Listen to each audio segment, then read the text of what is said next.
today's video, natapos na lahat ng ginagawa namin dito sa Manila. At finally, tapos na din ang grand opening ng JK Sanggipsal sa 13 Martires. Ayan, so kahapon galing kami doon, kung mapapanood nyo naman sa aking channel, at sobrang na-busy din talaga kami. Pero nung bandang gabi na, mga around 10 to 11 PM, ayan, enjoy na lang kami nila Ate Suzette. So, natapos na natin yung mga dapat gawin and it's time para naman mag-impake para sa ating Thailand trip. Ayan, so ito na ang simula ng ating pag-iimpake para sa aming Thailand trip. At alam kong updated naman kayo na yung ilang bayot sa amin is nauna na sa Thailand. So, kami na lang nila BNT Jericho, Balong, Jessica, at ako ang pupunta ngayon sa Thailand. So, ang plate namin is April 15 ng 12:15 AM ng madaling araw. So, bukas, kailangan magkita-kita na kami hapon pa lang sa airport. Kasi ako, guys, dito na ako manggagaling sa Parañaque. At sila BNT Jessica is sa Cavite pa talaga sila manggagaling. So, ako, nag-ready na ako at sinama ko naman kayo sa aking preparation para sa ating Thailand trip.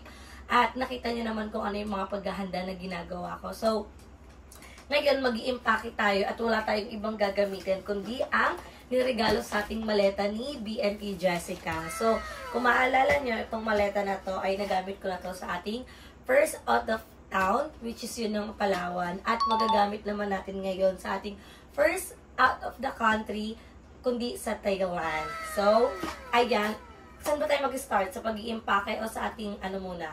Ay, feeling ko sa ating airport outfit. Kasi, okay lang na maging magulo yung dito natin kasi ayusin naman natin siya mamaya pag ilalagay na natin siya sa maleta. At kung mapapansin nyo, sobrang onti lang ng mga ilalagay ko kasi wala talaga akong ibang gagamitin or dadalhin dahil doon tayo magtitingin kung ano pa yung pwede nating maiuwi. So, punta muna tayo sa ating outfit para sa ating airport outfit. At kung maaalala nyo, yung outfit natin last time sa ating Palawan is yung kaukaw yung atake natin. Pero this time, hindi tayo magaganong outfit. Semi-formal tayo kasi magkakaroon kami ng hindi, normal naman yun. Magkakaroon ng immigration pa nag-out of the country ka talaga. So, ito yung napili kong outfit. Ayan. Ilang beses ko na ito nasuot at favorite ko tong outfit na to. Ayan. So, ito yung susuotin natin sa ating pagpunta sa airport. So, hindi ko na kayo makakuha yung suggestion nyo kasi once na sa airport ako, uploaded na tong vlog na to. So, ito yung susuotin natin at feeling ko okay naman siya para sa ating semi-formal attire.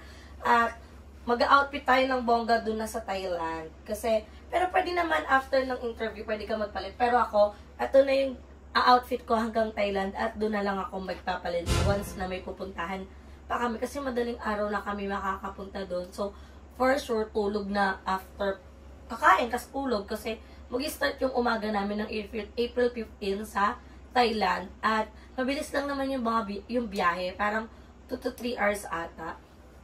So, ayan. Ito yung outfit natin. At ang partner ng ating outfit ay kakulay niya din. Okay lang, hindi naman yun makikita masyado kasi mahaba naman to. So, etong boots na to ay gagamitin ko siya all the time. Kasi, etong boots na to, kaya ganito yung color niya. Bagay siya sa lahat ng outfit ko at i-outfit ko dun sa Thailand. At, carry lang ako mag-boots kasi hindi naman mataas, kaya hindi naman ako mangangalay or sasakit yung paa or papaltusin kasi meron tayong medyas. So, ayan yung magiging outfit natin sa ating Thailand, papuntang airport at meron tayong parelo. Alam niyo naman ako, hindi ako mahilig talaga sa accessories, pero kailangan natin para maging mukhang shala-shala din tayo. So, yan, may parelo tayo dito. At, meron ako ditong cheche bureche. Marami akong ganito kasi every time na may event, tsaka ko lang sinusuot yung iba't ibang klasiko na mga ganito. So, meron tayo ditong pakwintas, earrings, ayan. At, syempre, ang ating pasaporte. Dito pwedeng maiwan kasi paano tayo alis ng bansa kung wala tayong passport? At, ayan. So, bibilan ko to ng ng passport holder or cover para hindi madumihan or magkaroon ng mancha-mancha yung ating passport kasi kailangan natin yung ingatan. At, etong ating bag. So, ayan. Maganda tong ating bag na to kasi adjustable yan. Kala mo nag-live selling. Ayan, adjustable tong ating bag na to. So, eto na din yung dalawa kong bag sa Thailand. Etong bag lang na to. Isa lang. At wala naman tong ibang magiging laman kundi ang aking wallet, passport, tsaka charger sa cellphone. Yun lang. Di naman ako nagdadala ng power bank at nakakalungkot kasi wala akong earpads. Matutulala na naman ako sa airplane ng ilang oras. So, feeling ko okay lang din para ma-enjoy ko din yung view, lalo na't meron kaming umagang flight. So, hindi na puro gabi. Ayan, ito yung magiging outfit natin sa ating airport. So, abangan yung next vlog ko kasi susuotin ko na yan. Titignan nyo kung pasado pa. Pero, once na-upload ko na yung vlog na yun, for sure nasa Thailand na kami. First day ng Thailand namin. At, ayan, dadako naman tayo sa ating mga dadalhin sa Taiwan, sa ating mga damit. So, hindi natin ito pwede maiwan. Etong sobrang tatag nitong Parisian shoes ko na to. Naka-plastic na siya, hindi ko pa nga ito napupunasan. Pero, dadalhin ko tong aking flat shoes para sa... Di ko alam kung saan ko siya banda may isusuot, pero tignan natin. Basta kailangan ko magbaon ng stepping kasi, ate, paano pag may pupuntahan lang kami sa gate, magbuboots pa ako. Hindi na, diba? So, para may dala-dala din tayo. At, ilalagay ko siya dito kasi, guys, ito lang yung space na gagamitin ko. At itong space na to is may ilalagay ako dito na makikita nyo sa vlog at maiintindihan nyo kasi mapagduduktong-duktong yun to simula nang namili ako ng damit na may mga bagay akong hindi pinapakita. So, konting araw na lang, guys. Makikita nyo na yun kung ano yung tinutukoy ko. At, syempre, hindi mawawala ang ating mga underwear. So, pinlastic ko na siya para naman hindi siya magkalaglag-laglagan kasi papansin nyo sa maleta ko, guys, wala siyang zipper. At ito pala, guys, pwede siya buksan para sa mga marurumi. Pwede naman pala siya. So, ginawa ko yun nung nagpalaway ko. So, ayan. Yan yung ating mga panty-panty, mga bra-bra. At, nagdala lang ako ng 2 klaseng pantulog. So, ayan, may parang tayong pangtulog. Yan. Tupin lang natin siya ng maayos para hindi na tayo magkukusot-kusot pa. Para pag nilak natin, maayos din siya. So, dito natin siya ilalagay. So, pantulog naman to, guys. Hindi ko naman to ipanglalabas. Kaya 2 lang dinala ko. Kasi 4 days lang naman kami doon. So, yung pantulog ko, gagamitin ko siya for 2 nights. Bago ko siya palitin. So, ito yung pang first and second night. At ito naman ang pang third and fourth. So, dress-dress na lang yung last. Ayan. So, yan yung ating pantulog. At dadako na tayo sa ating outfit. So, hindi muna masyadong mga outfit pala muna. Ito yung parang biglaang alis lang, tatambay lang, yung wala namang pupuntahan, yung magko-coffee-coffee. Nagdala ako ng aking short. Ayan. Nagdala lang ako neto. Wait lang, dito ko siya ilalagay para magpa-partner-partner. Ang ka-partner niyan, itong ating walang sawang white polo. Ayan. Kasi konti lang yung damit na binili ko, guys. So, nakita nyo din ata, suot ko to sa Palawan. Dadalhin din natin siya. Sorry na, isa lang yung mga damit ni auntie niya. Pero may mga binili ako, don't worry, guys. Ayan, tas may isa pa akong dala. Wait lang. Eto. Kung mapapanood nyo to, galing tong Thailand. Binili to ni Jessica sa Thailand. Ito ang kanyang pasalubong sa akin. Nasusuotin ko din sa Thailand. Bango ng mga damit ko, ah. Kasi guys, kung napapanood nyo, nagpa-laundry kami ni Daddy Paul. At kinuha niya yun. So, ayan. 2 din yung short na baon ko. Ayan lang naman. Wait, ayos na. Ayan. So, ayan yung nandito sa kabilang side, yung ating pantulog at yung mga outfit na pangbiglaan lang. Kunwari, magko-coffee lang kami, ganun. Kasi, syempre, hindi naman kami whole day magtutour doon. At hindi ko pa rin naman alam kung ano yung mga magiging eksena. Kaya kung may kailangan, kung pwede namang bilhin doon, bibili na lang natin doon. So, dadako na tayo sa ating outfit. Ayan, wait lang, baka makalimutan yung ating medyas na isa. Ito pala, may dala din tayo dito. Mamaya na ka na sa mga outfit muna tayo. Sobrang konti lang outfit. At ito ay mga bagong bili. So, dadako na tayo sa ating first outfit. Ito yung mga outfit, pero hindi ko alam kung anong day ko siya susuotin. So, kung mapapansin nyo, meron tayo ditong bra. Ayan. Kasi nga, sabi nila, sobrang init daw sa Thailand. So, dapat, meron naman ako, magdadala naman ako ng mga sunblock para hindi naman ma-apektuhan yung skin natin. Pero, more on mga outfit ko dito is long sleeve talaga. So, eto, meron tayo ditong ganitong outfit. Ayan, dahil meron siyang partner na see-through. O, diba? Full pack ang outfit ni ate ko. So, ito yung mga binili kong bagong damit. Ayan. Yan yung ito yung partner niya na for sure di naman ako maiinitan kahit long sleeve siya kasi see-through naman yung atake niya. So, ayan yung magiging first outfit natin. Ayan, partner talaga siya, guys. Partner. At ito naman yung ipapartner natin, na palda. Ala, Ayan, meron siya ditong cut. Yan. So, bagay naman siya. Maganda naman yung ating kulay. At, ang tingkad-tingkad ko naman nito, for sure.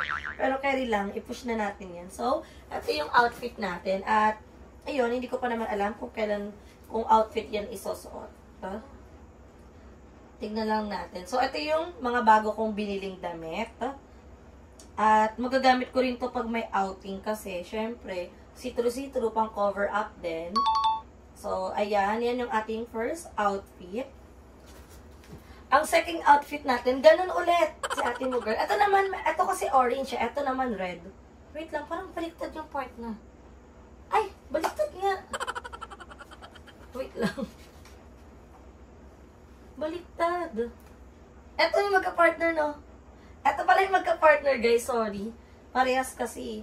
Magkalapit yung kulay. Ito pala yung ano niya. Pero see-through pa din naman. Yan. Yan yung ka-partner niyan. So, nagkabaliktad. Kaya pala magkalayo yung kulay. Kaloka si ante. Hindi ano. Pero okay lang kasi parehas pa din naman ng ng style. So, ayan yung ating, at ito na nga, nakita nyo na to eh. Ayan, ito, ang partner na to guys, palda din. Kasi nakita ko sa mga comment section, parang gusto nila akong makitang mga nakapalda, yung bagong outfit naman. So, ayan. Ito naman ay binili din natin. Skirt yan, guys. Hindi nyo ma-appreciate kasi hindi ko suot eh. Pero yan. Skirt yan. At ang ipa-partner ko dyan ay walang iba kundi eto. Ayan. Yan yung ipa-partner ko dyan. So, syempre, hindi naman pwedeng eto lang yung damit na to. Walang pangloob. Kasi nung binili ko to, wala tong pangloob. Kaya naghanap ako sa mga damitan ko na pwede kong ipangloob, which is etong bra. O, black naman. Kala mo mag-ano lang nun. At least sure ako na hindi ako may initan sa mga outfit ko sa Thailand. So, meron tayo ditong paganyan. Ayan. Paano ko ito maaangat? Ayan, ganito yung atake niya, guys. Ayan. So, di ba bagay naman siya? More on ganito yung mga outfit natin. So, dalawa na yung outfit ko na palda yung suot. At ito naman, hindi ko sure kung saan ko din ito masusuot. Dinala ko lang siya. May skirt tayo dito at meron din tayong pa-crop top dito. Ito naman yung partner niya. Kasi more on nakita ko dark colors yung mga ano ko, partner, ay mga dala kong outfit. At tignan ko kung babagay ito, kung saan man tayo pupunta. Kasi lahat naman ito ay bagay sa sapatos. Siyempre sa sapatos din tayo magbe-base kasi pangit naman kung hindi babagay yung outfit natin sa shoes, diba? So dadalhin ko din yan.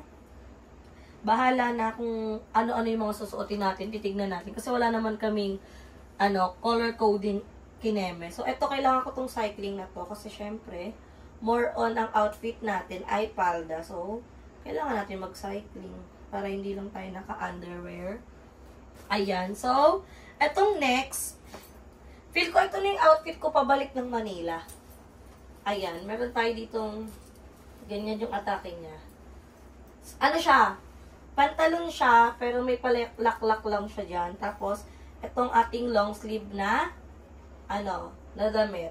So, eto na, feeling ko, kung, ewan, malaman natin kung ano magiging ganap. Basta, eto lang yung mga damit na dinala ko. Kasi, eto na lang yung meron ako. Hindi ko na alam kung ano pa yung mga bibiling kong damit. Pero madami kasi nagsasabi na sobrang mura daw talaga sa Bangkok mamili. Kaya sabi ko, kung hindi ko naman magagamit yung mga dala kong damit, edi mamimili na lang tayo doon na pwede nating magamit. Especially, may nagko-comment doon na, may nagsasabi na kailangan ko bumili ng, kailangan ko magdala ng damit na parang cover up. Kasi pag, in case na pupunta kami ng temple, kailangan balot na balot. So, baka doon na lang natin yun bilhin. And, ano pang dala ko? Ayan, may isa pa akong outfit na, siguro pang biglaan lang din. Meron akong tube dito, tsaka ayan. Yan lang siya. Ganyan lang yung atake niya. Walang walang wow faction. So, dito ko na lang siya ilalagay. At, ang next naman natin, ito. Hindi ko rin alam kung ano mga pinagbibili kong damit. Ayan, para ma-appreciate niya. Ma-appreciate nyo to guys, kasi lahat naman to pipicturean ko once na nasuot ko siya. Ayan. May dala pala akong isang pants na outfit. So, ito yung ating top. Ayan. At ito naman ang kanyang pants. Ayan. So, binili din natin itong pants na to. So, ayan. So, yan yung ating pants. Yan yung outfit natin. Basta, yung mga dala kong outfit, ibabagay na lang natin yan kung saan man kami pupunta. Kasi wala pa akong idea kung saan kami mga pupunta. So, abangan nyo na lang yun sa vlog dahil i-update ko kayo. At, todo-todo yung i-vlog natin talaga. As in, kung pwede natin i-vlog lahat, i-vlog natin. I mean, kung wala naman kunwari magbablog sa travel namin na yun or sa eksena, magbablog talaga ako kasi sayang at i-enjoy ko talaga. At least, bukod sa na-enjoy ko na yung travel namin, meron pa tayong memories, meron pa akong mga video na na-capture. So, yan ang nilaman ng ating maleta at eto naman ay aking mga ano na to eh.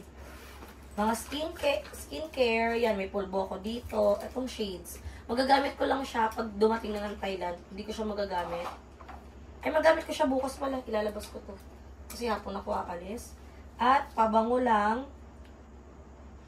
100 ml. 100 ml naman pababae. So, carry ang pabango natin.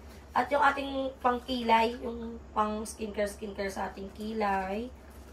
Tapos, mga panty liner. Yun lang. Wala naman akong ibang gagawin. Lipstick. Yun lang. Wala naman akong ibang dadalhin. Kasi, kilala niyo naman ako. Hindi naman ako pala ayos. So, ilalagay natin siya. Saan kaya siya kasya? Dito. Kaya siya. Ay, pupush ko na lang na dun siya ilagay. So, yan lang yung laman ng ating maleta. So, siguro pag uwi, dahil yung ilalagay, yung ano ng space nito, matatanggal ko naman na siya. Ewan ko kung sino makakaano nun. Basta, di ko masabi sa vlog. Abangan nyo na lang sa vlog. So, pagdating naman natin ng Thailand, mawawala na yung space na nandito. Basta maabangan nyo na lang. Mawawala na siya. So, malalagyan na natin yan ng mga pamimili natin sa Thailand. So, ayun lang. Yun lang naman yung pag-iimpake natin ngayon. At sobrang bilis lang ng ating pag-iimpake. Dahil wala talaga akong ibang dadalhin. So, sila Jessica, manggagaling ng Cavite, kami ni Jeko dito. Pero hindi kami magsasabay ni BNT Jeko. So, baka sa airport na lang kami magkita-kita. At sobrang excited na ako at wini-wish ko na sana lahat kami makalabas ng bansa. Lahat kami makasagot sa mga tanong ng officer. So, kaya yan, pray lang. Kaya namin to. Kung makakasagot kaming lahat, pasabog yun. Lahat tayo ligtas. At happy na makakapunta sa Thailand. So, ayun lang guys. Hindi ko mapapakita ang isasara ko to. Hindi, isara ko na lang. Ay, hindi, wag na. Mamaya na, ikakat ko na lang para hindi nyo makita kung ano man yung ilalagay ko dito. Pero sa 15, masasabi ko na yun sa inyo kasi for sure, ano naman ako eh. At yung nagiging eksena ko ngayon is, nag-vlog ako, tapos kinabukasan ko pa siya na-upload. So, hindi ako same day edit ngayon. May mga, may mga, anong tawag dito? Bakante or parang may bakante ang putik. May restock video ako. Kaya babalik na tayo sa pag-everyday upload. So, hindi tayo papayag na wala tayong upload at nasisira ang ating momentum at engagement. Dapat kahit mababa, basta may upload, bongga na yun. Kaya, excited na din ako kasi ayusin natin yung editing. Nagtatry-try ako kasi nung pinapanood ko na mag-edit si Jeko kahapon sa vlog, sobrang na-amaze ako kasi ang dami ng cheche-boreche at sobrang nagiging maganda talaga yung kinakalabasan ng vlog. At don't worry kasi hindi lang puro mukha ko yung makikita nyo, kundi makita nyo din yung view. Kasi mas pipiliin ko na maging wide lens na palagi yung magiging vlog ko. Kung parang 0.5. Basta wide na para hindi ko lang mukha yung nakikita nyo. At nakikita nyo yung background ko. So, tignan natin. Excited na ako. Kung nakita nyo yung excitement ko na nagpalawan kami. Syempre, sobrang excited din ako ngayon. Dahil ito ang aming first out of the country ng bakla ng taon. Hindi man kami sabay-sabay umalis. Don't worry guys. Kasi magkikita-kita din kami sa Thailand bago sila umuwi. So, magkakasama-sama pa rin naman kami. At excited na ako na makapunta talaga doon. So, kung about sa experience ng airplane, na-explain ko na yan sa inyo. So, ngayon, ang inaano ko, syempre, ibang country nung pupuntahan natin. Kaya, sobrang excited na ako. So, ayun lang mga Bex. At itatabi na natin tong ating maleta. At iniisip ko ba kung may naiwan pa ba ako or wala? Wala na ba ako naiwan? Carry na ba siya? Diba wala na akong naiwan? So, bukas, ang gagawin ko is gigising, mabibihes, at magpapamanicure. Ay, pedicure. Kasi ang dumi ng paa ko. May ganito ako. Ang dumi ng paa ko. At makikita niyo rin bukas yung Wala lagi ko ba siya sa paper bag? Basta, tignan na lang natin kung ano yung mga gagawin natin. At ayun lang, i-update ko na lang kayo kung ano yung magiging ganap natin later. So guys, ayan, gabing-gabi na. Napasugod kami ngayon sa Mercury kasi may kailangan kami biling gamot. At bumili din kami ng gatas ni Gab kasi syempre, wala lang stock si Gab ng milk. At pinulutan ko na yung milk niya. Ililipat na po natin siya sa full cream milk para bongga na kasi yun yung kailangan niyang milk dahil sobrang lakas din talaga kumain ni Gab. So mahalaga naman is malakas kumain si Gab kasi yung gatas parang extra niya na lang din eh. Hindi yun magiging extra bago matulog 3 beses. Tatlong timpla bago siya matapos. So pauwi lang kami at sama namin kayo sa adventure namin para mag midnight snack. Banding muna tayo bago ako umuwi. Hatid mo pa ba ako sa airport? Huwag na kasi. Ay niya pumayag na hindi ako magpatid sa airport. So, later na lang kasi baka mahablot yung ketay natin. Hindi to mahablot. So, ayan mga Bex, nahatid na namin yung mga napamili namin sa Mercury kanina sa bahay. At syempre, ito muna yung magiging banding namin ni Daddy Paul kasi hindi naman kasama si Daddy Paul sa Thailand namin. So, banding muna kami. Lalo na hindi naman siya kasama doon. At everyday, pag magkasama kami, ganito yung routine namin, more on kain kami. So ngayon, dito kami sa isang burgeran. Order kami ng double longganisa burger for only 59 pesos. Tag-isa na kami doon. Pero hindi doon natatapos kasi nagpa-add-ons kami ng egg, which is 14 pesos. Tapos coleslaw, 26 pesos. So pag pinagsama-sama mo yung pina-add namin, 52 pesos din yun. So 59 plus 52 is 111 pesos. Eme, 59, 52. Coleslaw nga. 111, dalawa na kami doon. So, parang isang burger namin nagkakalagang 55.50. Nagmat! Nagmat si Ante. So, kanina, kumain din kami ng ice cream. Hindi ko na vlog kasi syempre, gabi natin hindi talaga ako nagsiselfone sa daan, guys. Kaya kanina, kung napapansin niyo yung bago tong clip na to, inaano ko kasi syempre mahirap na, di ba? Nag-iingat lang. Alam niyo naman ito yung source of income natin. Pag to nawala, sa far away. Doon na lang sa far away. So, ayan na. Ito na niluluto na ni ate. Ayan na yung ating double longganisa. Ate, paluto po ako ng dilaw. Thank you po. Sabi, ang overload ng burger namin, guys. Ganyan siya kalaki. Siya ka-overload.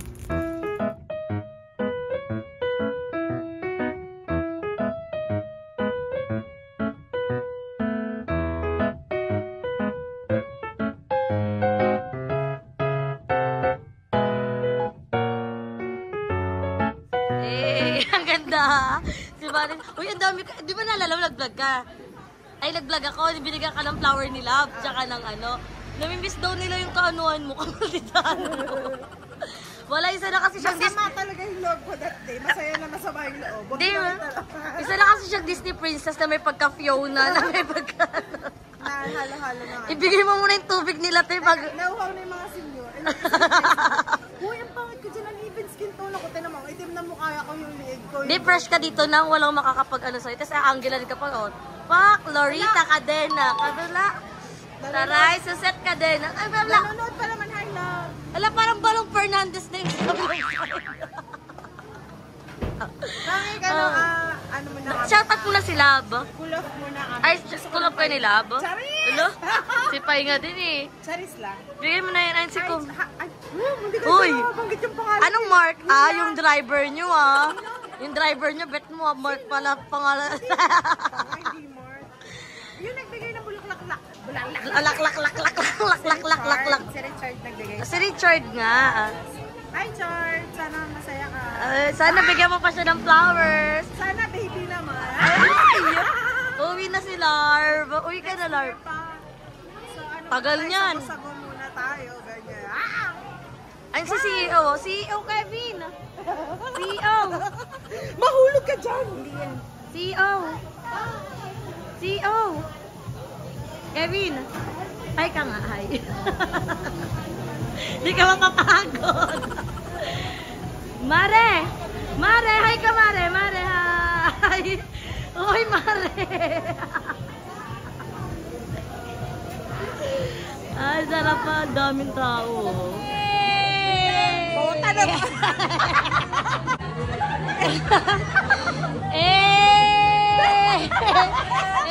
Cheers for successful opening!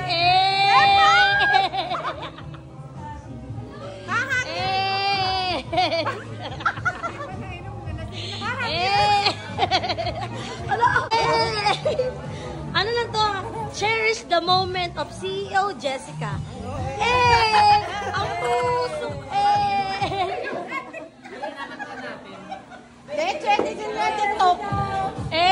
Cheers for the successful Ate Susie!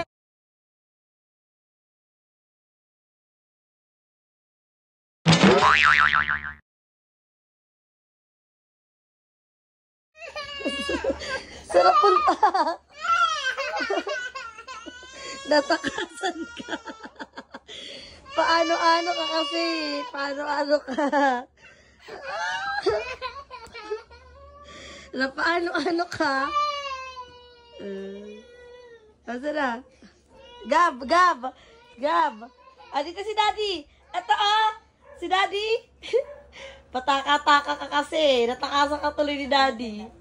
Asan Daddy? Saan? Kuha sa cellphone. Doon! Ano Daddy sa kwarto? Dali nyo. Tago! Tago si Daddy. Dali dito. Tago pa. Al-Azura! Ayun o, sabi nakasabit. Saan si Daddy? Gab! Saan si Daddy?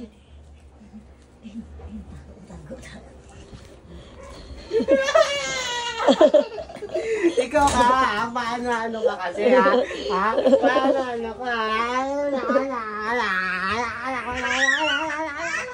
Mami, dali. Mami, dali. Huwag ka, wala sa paka. Wala naman si Daddy mo tumakas. Wala, naiwan ka na naman. Daddy, wala si Daddy. Oh, asan si Daddy mo? Naiwan ka na naman. Naiwan ka na naman. O sige, paalam mo sa tita mo. Tita. Kukuhan. Tita. Madun. Sinbindura away, senyor. And the star of the sky is taking her back around. Wala! Wala. Naiwanan ka. Patago-tago ka kasi. Wala Daddy mo. Wala. Oh, wala na. Oh, wala. Sa Daddy mo? Wala nga. Wala. Sa Daddy mo, be? Iniwan ka na. Saan? Saan? Wala na, iniwan ka na.